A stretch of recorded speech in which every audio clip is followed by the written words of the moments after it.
नमस्कार, जय हिंद, जय भारत। भारतीय अवाम ताकत दल अपने भारतीय भाई बहनों अर्थात अपने देश भारत की जनता अर्थात अपने भारतीय अवाम से भारतीयता आधारित आपसी श्रद्धा, भारतीयता आधारित आपसी स्नेह, भारतीयता आधारित आपसी प्रेम, भारतीयता आधारित आपसी अखलाक मोहब्बत, भारतीयता आधारित आपसी सहयोग, भारतीयता आधारित आपसी सम्मान, भारतीयता आधारित आपसी एकता, भारतीयता आधारित आपसी भाईचारा तथा भारतीयता आधारित आपसी सद्भाव को समझने व उसे आत्मसात करके वैसा ही आचरण एवं व्यवहार करने हेतु और इसके पूरे देश में प्रचार प्रसार करने हेतु और इसकी अहमियत और महत्व को प्रत्येक देशवासी को समझाकर उसे अपनाते हुए वैसा ही आचरण एवं व्यवहार करने हेतु और प्रत्येक देशवासी को अपना ही भारतीय भाई बहन मानकर, समझकर, अपनाकर उनके साथ वैसा ही और उसी अनुसार आचरण एवं व्यवहार करने हेतु सतत, सदैव और हमेशा अदब के साथ, आदर के साथ अर्ज करता है, विनती करता है। देखिए, ये भारतीय एकता का, भारतीय भाईचारा का और भारतीय सद्भाव का, आपसी सहयोग सम्मान का के लिए जो भारतीय अवाम ताकत दल यूट्यूब के माध्यम से अपने आदरणीय भारतीय भाई बहनों या अपने आदरणीय भारतीय अवाम से जो निवेदन कर रहा है, उसके पीछे जो शक्ति है, उसके पीछे जो ताकत है, जो प्रेरणा है, वही हमारे अमर शहीद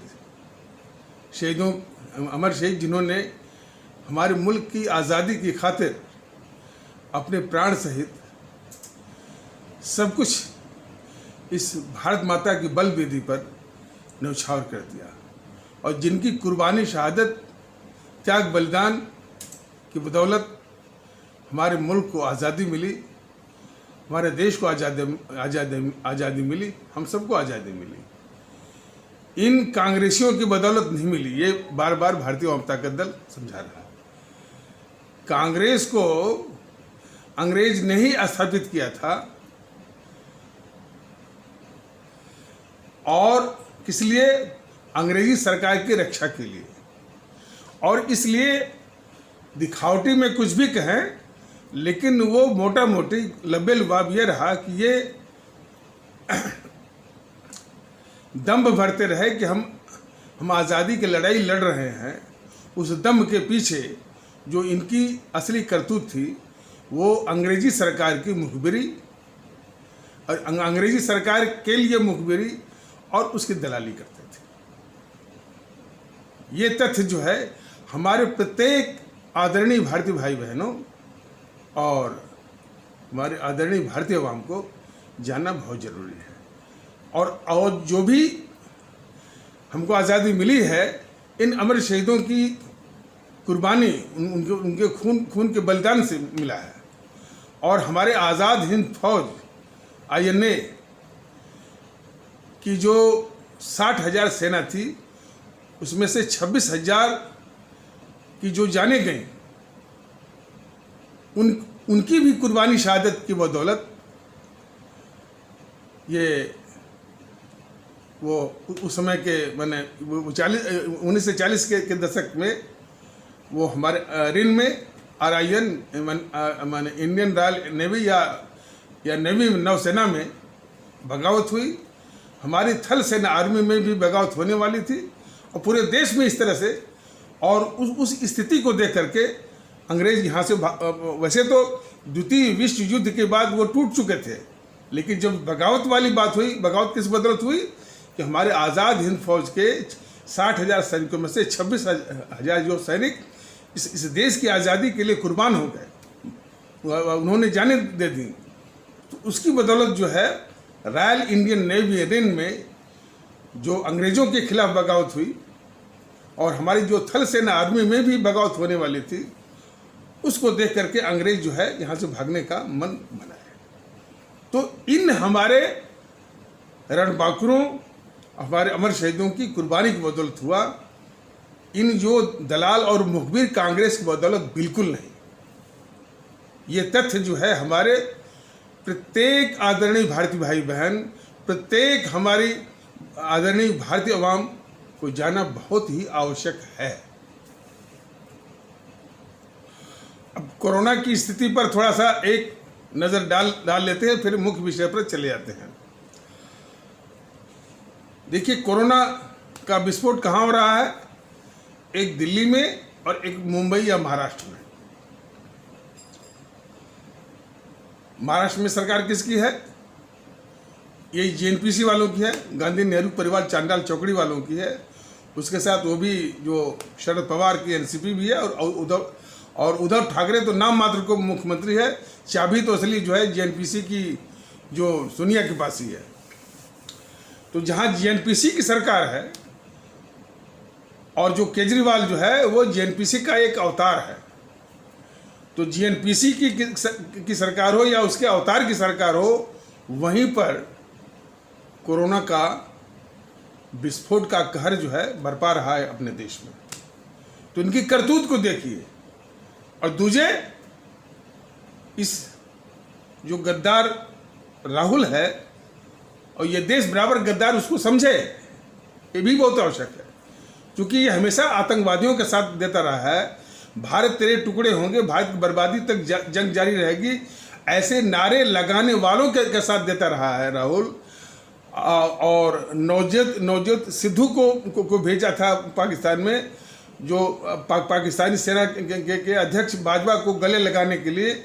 जिस पाकिस्तानी सेना अध्यक्ष बाजवा की सेना या उसके आतंकवादी हमारे देश को लोग मारते हैं, और हमेशा ये पाकिस्तान की भाषा बोलता है, चीन की भाषा बोलता है, तो गद्दार है ये राहुल। तो तब भी उसके प्रलाप को ये गद्दार जो चैनल हैं एनडीटीवी, आज तक, न्यूज़ 24 वाले बड़ी प्रमुखता से दिखा रहे हैं। तो ये हमारे आदरणीय भारतीय भाई बहन, हमारे आदरणीय भारतीय अवाम अवश्य देख लें कि ये भी कितने गद्दार हैं इस देश के, और देश के शत्रु हैं और दुश्मन हैं। तो कोरोना जो है, कोरोना का अभिशाप कोरोना का वही है जहाँ पर ये जेएनपीसी या उसकी सरकार है, या जेएनपीसी के अवतार केजरीवाल की सरकार है। और ऊपर से इन सबों का प्रलाप सुन लीजिए, भाषण सुन लीजिए, और उसके प्रलाप को ही दिखाते रहते हैं ये गद्दार चैनल, जैसे गद्दार चैनल एनडीटीवी, आज तक और न्यूज़ 24 इत्यादि वाले। इसको भी समझना बहुत जरूरी है। अब मुख्य विषय पर थोड़ा आना बहुत जरूरी है। ये कई एपिसोडों में बताया गया था कि आखिर ये मोदी जी, अच्छा, बीजेपी का जो ऊपरी नेतृत्व रहा है, वो इसी जेएनपीसी का रक्षक रहा है। बताया गया था कि अटल बिहारी वाजपेयी, लाल कृष्ण आडवाणी, अरुण जेटली, सुषमा स्वराज, राजनाथ सिंह, ये नेहरू परिवार के रक्षक थे या हैं, जो भी है ये है। और ये बात शायद बीजेपी का जो कैडर है, कैडर का जो निचला स्ट्राटा है, जिसमें कि उसके समर्थक आते हैं, उसके कार्यकर्ता आते हैं, और वो जमीन से जुड़ा हुआ जो नेतृत्व है, शायद उनको पता भी नहीं है, लेकिन उनको भी ये भारतीय जनता दल बताना चाहता है कि बीजेपी का नेतृत्व जो है नेहरू परिवार का रक्षक रहा है, रक्षक है। और मोदी जी जो है उसी जेएनपीसी जो जेएनपीसी जो इस देश की बड़ी घातक शत्रु है, घातक दुश्मन है, सबसे बड़ा अभिशाप है, और ऐतिहासिक सर्वाधिक गद्दार भी है, और सबसे खूंखार औपनिवेशिक ताकत भी है। उसके लूट के अपराधों को कितना उसने लूट के अपराधों को, और कितनी और सारे देश की गद्दारियों के पापों को, सारे पापों को धुलने का काम कर रहे हैं। उसके सारे पापों को ढक भी रहे हैं और उसकी रक्षा भी कर रहे हैं, उसके पाल भी रहे हैं और उसके आरोपों को उसी तरह के आरोपों को ये स्वीकारते भी हैं और उनके आगे घुटने भी टेक रहे हैं। यह किसी भी देशभक्त को बर्दाश्त नहीं है। अब सवाल उठता है कि ऐसा ये क्यों करते हैं? तो सारी बातें तो तब स्पष्ट होगी जब भारतीय वाम ताकत दल अपने आदरणीय भारतीय भाई बहनों और अपने आदरणीय भारतीय वाम के बीच में आएगा और विस्तार से बताएगा। नमूने के तौर पर आपके सामने बताया जा रहा है। बीच में कुछ तकनीकी व्यवधान आ गया था तो उन बातों को फिर से कहा जा रहा, हो सकता है उसका रिपीटिशन आप लोगों को लगे। तो देश में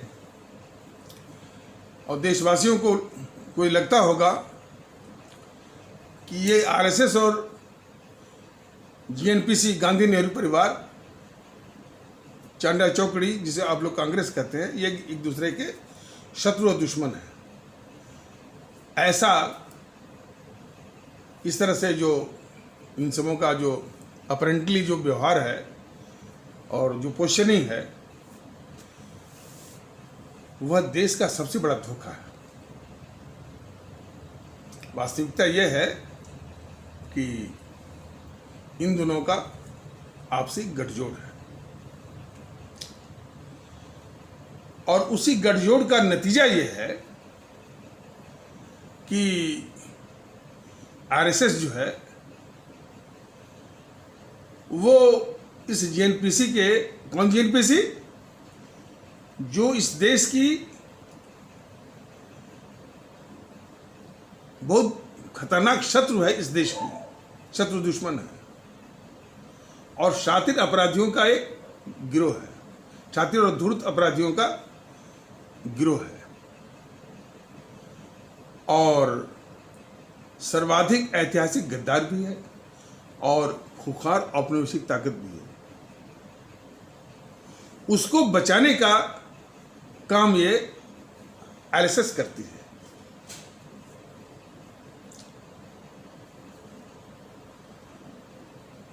कुछ नमूने आपके सामने पेश किए जा रहे हैं। ये आरएसएस के लोग कभी कभी वो राकेश सिन्हा को देख लीजिए, बराबर वो सब कहते हैं कि नेहरू उनकी शाखा में आया करते थे और वो वहाँ की जो स्मारिका है या जहाँ पर कुछ लोग अपना अनुभव वो उस पट्टिका पर लिख के आते हैं, तो लिख के आए हैं नेहरू कि आरएसएस एक महान राष्ट्रभक्त सांस्कृतिक संगठन है। इसीलिए नेहरू 26 जनवरी के मौके पर आरएसएस वालों की परेड करवाए थे। इस तरह से वो कहती रहती है ये आरएसएस जो है। भारतीय आवाम ताकत दल ने तो यहाँ तक इस तथ्य को खोज निकाला है कि आरएसएस और जीएनपीसी का गठजोड़ ही नहीं है, बल्कि ये आरएसएस जो है जीएनपीसी का, जो कि इस मुल्क के लिए कितनी खतरनाक है, उस जीएनपीसी का ये आरएसएस जो है बिल्ली का पंजा है, कैट्स पा है। कैट्स पा मतलब है कि वो शख्सियत जो जिसके लिए काम करती है वो काम करे जो किसी और के बूते का होना हो। जरा समझिए कि ये हिंदू राष्ट्र का हुआ कि ये हिंदू राष्ट्र है और काफी लोग जानते भी होंगे। हमारा देश भारत के संविधान से चलता है, सारी संस्थाएं भारत के संविधान से चलती हैं। सभी लोग इनके खुद मोदी जी और सब लोग जो है भारत के संविधान की शपथ लेते हैं। और भारत के संविधान की शपथ लेते हैं, और वो भारत गणराज्य या भारतीय गणतंत्र या इंडियन रिपब्लिक की शपथ लेते हैं, हिंदू राष्ट्र की शपथ नहीं लेते हैं। जिसको जो पासपोर्ट भी मिलता है, तो आरएसएस के लोग या कोई भी लोग हो, उस पर लिखा रहता है इंडियन रिपब्लिक या भारत गणराज्य। तो सभी लोग जान लीजिए ये भारत गणराज्य है, क्योंकि भारत के संविधान से नियंत्रित है, संचालित है और निर्देशित है। ये तथ्य जानते हुए भी तब भी ये झूठ बोलता रहता है हिंदू राष्ट्र, और घटिया किस्म का यानी तर्क क्या देता है, दो तरह के इसके वो रटे रटाए हैं और मैन्युफैक्चर्ड हैं आरएसएस वालों के और बीजेपी वालों के। दो तरह इनके रटे रटाए और वो गढ़े हुए हैं और मैन्युफैक्चर्ड हैं। क्या कि ये देश में जितने लोग हैं उनको हम हिंदू मानते हैं। कितना घटिया किस्म का। तो क्या इस्लाम वाला कमजोर है? वो भी कहेगा भाई देश में जितने लोग हैं उनको हम सब वो इस्लाम के मानते हैं। चलिए क्या कहेंगे इसके जवाब में आप? और पता नहीं इन सबों ने पता नहीं किस सुप्रीम कोर्ट की जज से ये लिखवा लिया कि हिंदू कोई धर्म ही नहीं है, और ये जो है वो जीवन शैली है। बाद में सब लिखवा लेंगे, ये सब भी इस्लाम वाले भी लिखवा लेंगे, सिख पंथ वाले भी लिखवा लेंगे, ईसाई वाले भाई ईसाई कोई धर्म नहीं है और वो एक जीवन शैली है। तो इस तरह का घटिया तर्क जो है इन सब ने गढ़ रखा है एक जो है फेस सेविंग डिवाइस के लिए। लेकिन उसका असर ये है कि हमारा इस्लाम आस्था वाला भारतीय भाई बहनों समाज थोड़ा सा इसकी एक विशेषता कमजोरी है, या अफवाह का शिकार बहुत ज़्यादा होता है बिला वजह। तो हिंदू राष्ट्र की बात को लेकर के तमाम इस तरह की दहशत। अब मुल्ला मौलवी तो अलग से, वो तो खैर उनका तो हिसाब भी अलग है।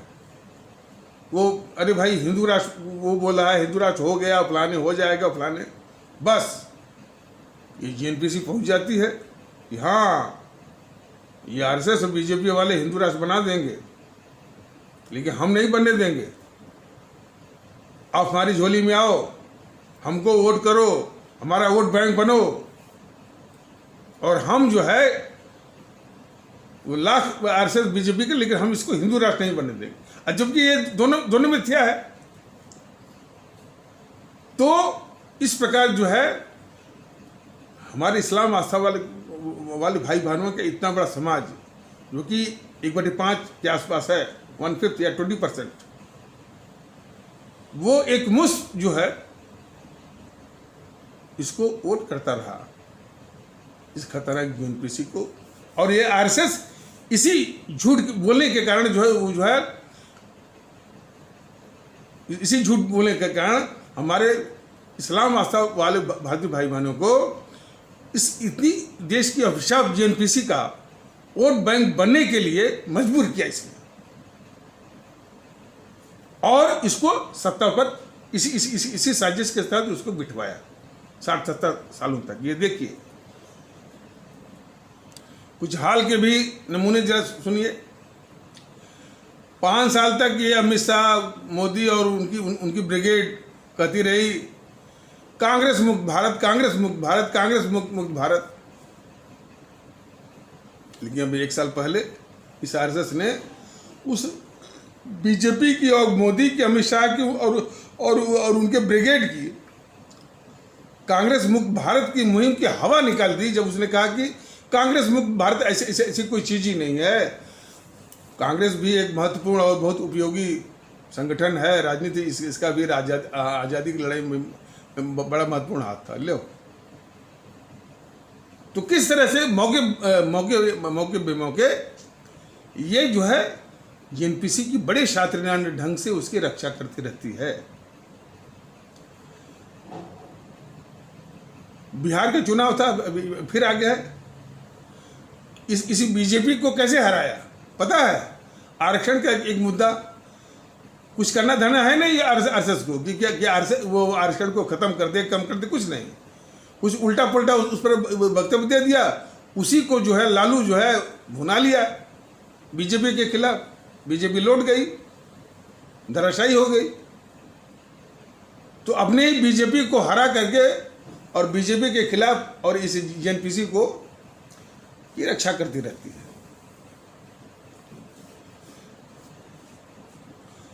वो आडवाणी गए थे ना पाकिस्तान, और जिन्ना की मजार पर बस इतना ही उन्होंने बोला कि हमको तो जिन्ना साहब धर्म निरपेक्ष लगते हैं, सेकुलर लगते हैं, बस। तो दो ही में बेचैनी थी, एक जेएनपीसी में कि भाई आज यदि ये तथ्य हमारे मुल्क के सामने आता है कि जिन्ना साहब धर्म निरपेक्ष हैं, तो कल को ये भी हकीकत आ जाएगी देश के सामने कि भाई देश के बांटने में जिन्ना साहब का हाथ नहीं था, देश को यानी इन्हीं सबों ने बांटा था। इसी गद्दार नेहरू ने और गद्दार जो है वो मोहनदास करमचंद गांधी ने, तब क्या होगा। तो खैर यानी वही चीज़ बता रहा है भारतीय जनता गद्दार कि देश को बांटने वाले जिन्ना साहब नहीं थे, देश को बांटने वाले यही सब गद्दार नेहरू और गद्दार जो है मोहनदास करमचंद गांधी का, वही दो पापी हैं। तो तब क्या होगा, तब तो वो उस स्थिति को सोच करके बहुत घबरा गई, और उसी घबराहट के कारण जो है, चूंकि वो घबरा गई तो उसी घबराहट का असर हो गया आरएसएस में, और आरएसएस इतनी घबरा गई कि आडवाणी जी उसमें बीजेपी के राष्ट्रीय अध्यक्ष थे। इस जेएनपीसी ने आरएसएस के द्वारा जो है उस आडवाणी से राष्ट्रीय अध्यक्ष का पद ही वो छिनवा लिया, इसलिए कि दोनों में भूचाल आ गया था इस चिंता के कारण, जेएनपीसी में भी और आरएसएस में भी। तो ये उनके गठजोड़ का सबसे बड़ा प्रमाण है। और एक उदाहरण और आपको बता रहा हूँ कि जब भी जेएनपीसी की सरकार आती है तो जेएनपीसी की सरकार का एक कल्चर है, बाकी तो भ्रष्ट होती है, लेकिन पैसा फेंक तमाशा देख, पैसा फेंकिए और आपका कोई भी काम नहीं रुकेगा। कोई भी काम हो तो उस काम कराने की कीमत होती है, बस कीमत कोई अदा करने वाला हो, काम आपका रुकेगा नहीं। इसको बोलते हैं पैसा फेंक तमाशा देख। और वो मुकेश अंबानी तो बोलता, वो सार्वजनिक रूप से बोल चुका है कि कांग्रेस तो अपनी ही दुकान है। तो इसी आधार पर बोला था कि कांग्रेस अपनी दुकान मतलब कि पैसा फेंक तमाशा देख।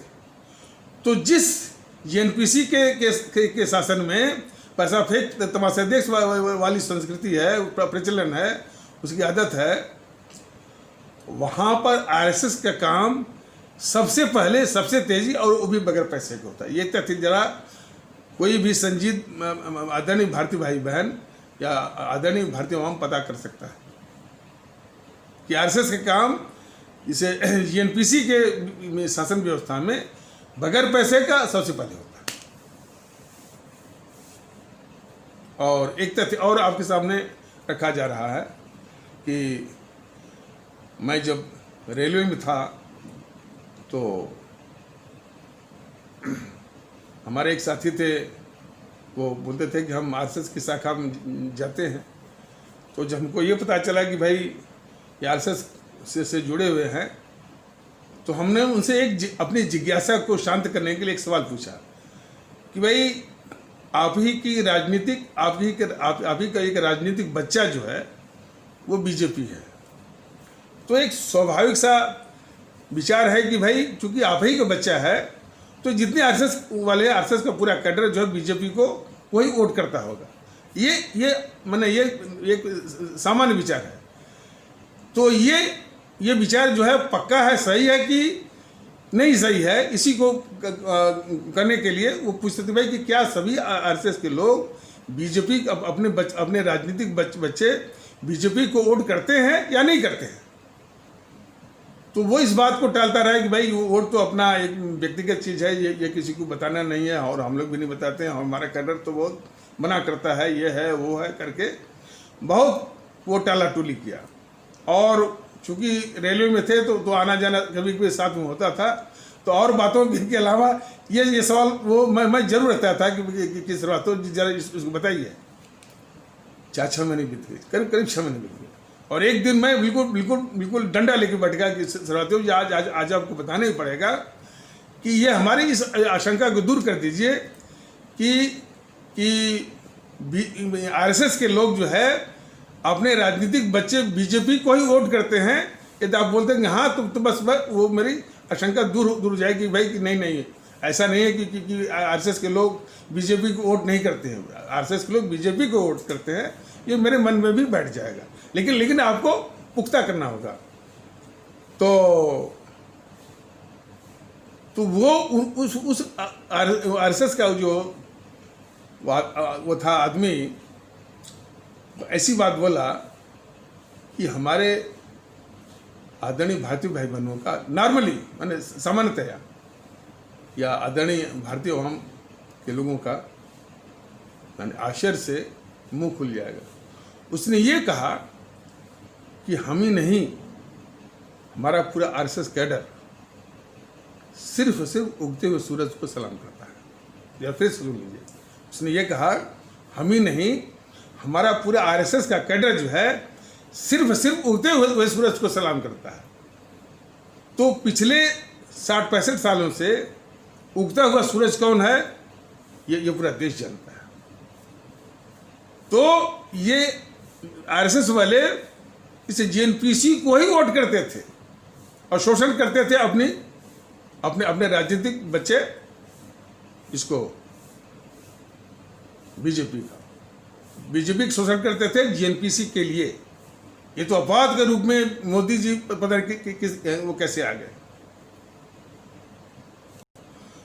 ये एक स्वाभाविक प्रश्न होगा कि आखिर ये आरएसएस जो है इस जेएनपीसी की रक्षा क्यों करती है और बीजेपी से रक्षा क्यों करवाती है। कुछ वजह जो है बताया जा रहा है और आगे और जो अगला एपिसोड आएगा इसमें विस्तार से बताया जाएगा। एक तो जो ये चैनल वाले दिखाते हैं कि सन 1949 में मस्जिद में प्रभु राम की मूर्तियां प्रकट हो गई। फिर ये सब जो है जो वकील थे इसके, जो कपिल सिब्बल था, पता नहीं कौन, जो कि मुस्लिम पर्सनल लॉ बोर्ड की ओर से वकील था, कपिल सिब्बल या कौन था वो, राजीव धवन, हाँ राजीव धवन वगैरह बोले थे कि हिंदुओं ने वो मस्जिद में मूर्तियां रखवा दी तरह तरह की बात। लेकिन सब वो ये नहीं कहते हैं कि आरएसएस के इशारे पर नेहरू ने मस्जिद में 1949 में मूर्तियां रखवाई थी। ये तथ्य ये है। उसी को ढकने के लिए कभी कभी ये बात, कभी वो बात बोलते रहते हैं। चैनल वाले क्या बोलते हैं, ये जो चमचे चैनल है जेएनपीसी के जितने चमचे चैनल कहते रहते हैं कि मस्जिद में प्रभु राम की मूर्तियां प्रकट हो गई, चमत्कार हो गया इस कलयुग में। वो ऐसा बोलते हैं नेहरू के इस पाप को ढकने के लिए। मैंने बताया ना कि नेहरू के पाप को ढकने के लिए पूरी एक साजिश है। और उसी साजिशों में एक नमूना आपके सामने पेश किया जा रहा है कि नेहरू ने रखवाई मूर्तियां आरएसएस के इशारे पर। तो उसको ये गद्दार चैनल वाले, टीवी चैनल वाले वो दबी हुई जबान से कहते हैं कि 1949 में प्रभु राम की मूर्तियां प्रकट हुई। और जो राजीव धवन था, जो इसमें बाबरी मस्जिद और राम मंदिर के उसमें मुकदमे में मुस्लिम पर्सनल लॉ बोर्ड की ओर से जो वकील था राजीव धवन, उसने कहा कि हिंदुओं ने रखवा दी। लेकिन किसी ने ये नहीं कहा, कोई ये नहीं कह रहा है कि वो मूर्तियां आरएसएस के इशारे पर नेहरू ने मस्जिद में प्रभु राम की मूर्तियां रखवा दी। हकीकत यही है। और यही चीज़ जो है पूरे देश के लोगों को, आदरणीय भारतीय भाई बहनों को, आदरणीय भारतीय अवाम को जानना बहुत आवश्यक है। तो इस गद्दार नेहरू ने मस्जिद में प्रभु राम की मूर्तियां रखवाई, झगड़ा हुआ, विवाद हुआ। इसके बाद भाई मामला कोर्ट को गया, कोर्ट ने स्टे लगा दिया। स्टे तो लगाता ही यथास्थिति, और ताला लग गया। उसके 36 साल बाद उसी का नाती राजीव जो है, फिर जो नेहरू ने मस्जिद में ताला लगवाया था उसी ताला को खुलवाता है, शिलान्यास पूजन करवाता है और फिर कहता है कि देखिए अब इस मसले को